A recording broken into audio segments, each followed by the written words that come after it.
Hello, my friend. Welcome to day 3 of our Tiny Parks Painting the Wilderness Challenge. Today, we are diving deep into the redwoods.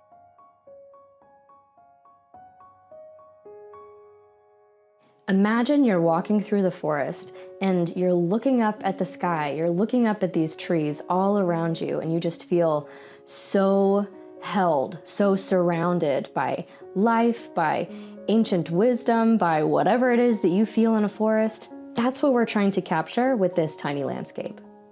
But the thing about trees, especially when you're painting trees up close, is there's so much detail, there's so much texture. And when you add perspective into it, which perspective in art is when you're not only looking or painting something head on, but instead you're adding some kind of angle to it, right? So these trees, we're looking up at them as if we're down on the forest floor. It's tricky when you're not exactly sure how the shapes are supposed to go. So I'm just gonna say, trust the process, trust yourself that you will be okay, even if your painting turns out kind of a mess, and no matter what you create, it's gonna be a magical time. Diving into this scene from the redwoods, we're gonna start with a sketch, and this sketch is mainly to help us keep what layers are supposed to be in the back and what layers are supposed to be in the front in mind.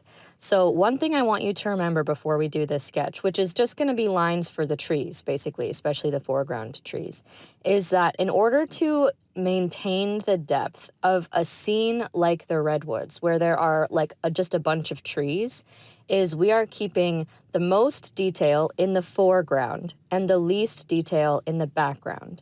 So keeping that in mind, let's talk about this sketch. First, there is a big tree, like one big tree in the foreground, just kind of off to the left a little bit. And so I'm gonna sketch 2 lines for the trees. And the important thing is that the trunk is slightly wider than the tops of the trees. And this is true because that happens with trees often, but also it's true because we are looking up at the trees from the ground. And so that means this scene has a little bit of perspective. So the lines are not going to look straight. We need them to look like they're curved and they're pointing. All of them are kind of pointing toward the middle. So there are 2 trees that go all the way up to the top, and then 2 trees that kind of stop just below the top. Those are the 2 skinnier trees because those are farther away. So those are like the 2 mid-ground trees, and then we have the 2 foreground trees, and then we have the sky. So I'm gonna paint the sky behind all of the trees with water first, with clean water.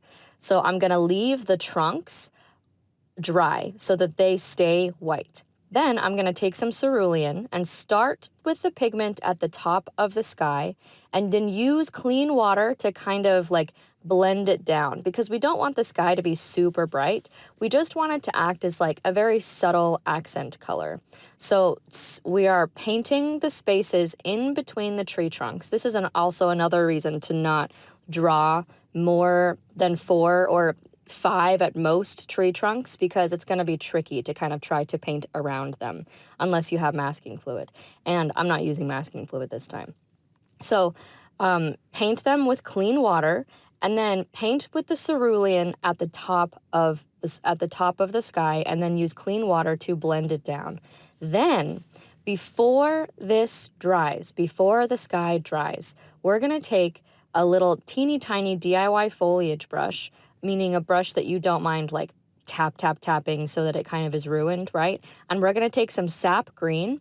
And the important thing here is we want the sky to still be wet so that the green, because these are gonna be like trees in the distance, okay? We're not even like painting individual trees right now. We're just painting like in the distance foliage, because the redwood forest goes on and on and on, right? So with the sky, we're painting the blue cerulean, and then while it's still wet, tapping sap green just along the bottom so that it kind of like it still leaves some cerulean at the top. Then we're going to let it dry and take some very light value burnt sienna. So you can do any kind of brown, really. I like burnt sienna for redwoods because burnt sienna is kind of like an orangey brown. So it kind of captures that, that redwood color. With burnt sienna, we're going to paint teeny tiny trunks. And some of these trunks can go like up into the sky, like into the corner, and some of these trunks are going to stop just below the sky. The most important thing here is, again, the perspective. We don't want these trunks to go straight up and down. We want them kind of pointing as if there's a little, like at the top in the center, we want all of the trunks to kind of point toward the top so that they're kind of like fanning out in a circle, because we're looking at these trees from the bottom, from the forest floor. Then we're gonna take some slightly darker value, but still kind of light sap green with the foliage brush and just tap, tap, tap along the trunks. It's really important here with redwoods, they're not gonna fill the whole trunk. They're just going to fill some, like kind of sparsely, some of the tops of the trunks. We don't want to add too much foliage detail, especially right now, because we're going to add more in a little bit as the layers go on. We want to leave plenty of trunk so that we can see that it's redwood. So you're going to need less than you think. But we do want to add a little bit of foliage to each of the trunks. So once we're done with that, another thing to, if you find that your foliage is a little dark, right? Because we're going to keep doing darker and darker layers. You can take some water and tap the water directly onto the green foliage, and that will kind of lighten it up a little bit. Or you can mop it up with a paper towel, and that will also take away some of the pigment. Now we're going to paint the foreground trunks with the first layer. So I'm going to start with this layer. This is burnt sienna again, and I want this first layer to be really light. Now, this trunk is the most foreground, so that means this trunk is going to have the most detail. And when we're talking about detail, we're not only talking about like specific lines, we're also talking about contrast. So we're trying to create depth on this trunk, and one of the best ways to create depth is to add contrast, either a contrast of colors, so you can see in the burnt sienna while it's still wet. I'm using some gold ochre to paint some zigzags. I also grabbed some opera pink, or this might be opera pink or Pyrrol Scarlet, to paint some more zigzags. I'm adding some like reddish colors, here's Pyrrol Scarlet, some reddish colors and some gold colors into the burnt sienna so that this tree trunk looks like has dimension. It looks like it has lots of different colors. I don't want to flood the tree trunk with tons of pigment. Like, I don't want to completely cover it up. So if you find that your tree trunk is getting a bit muddy, just kind of mop it up and use some water to, blend it out a little bit.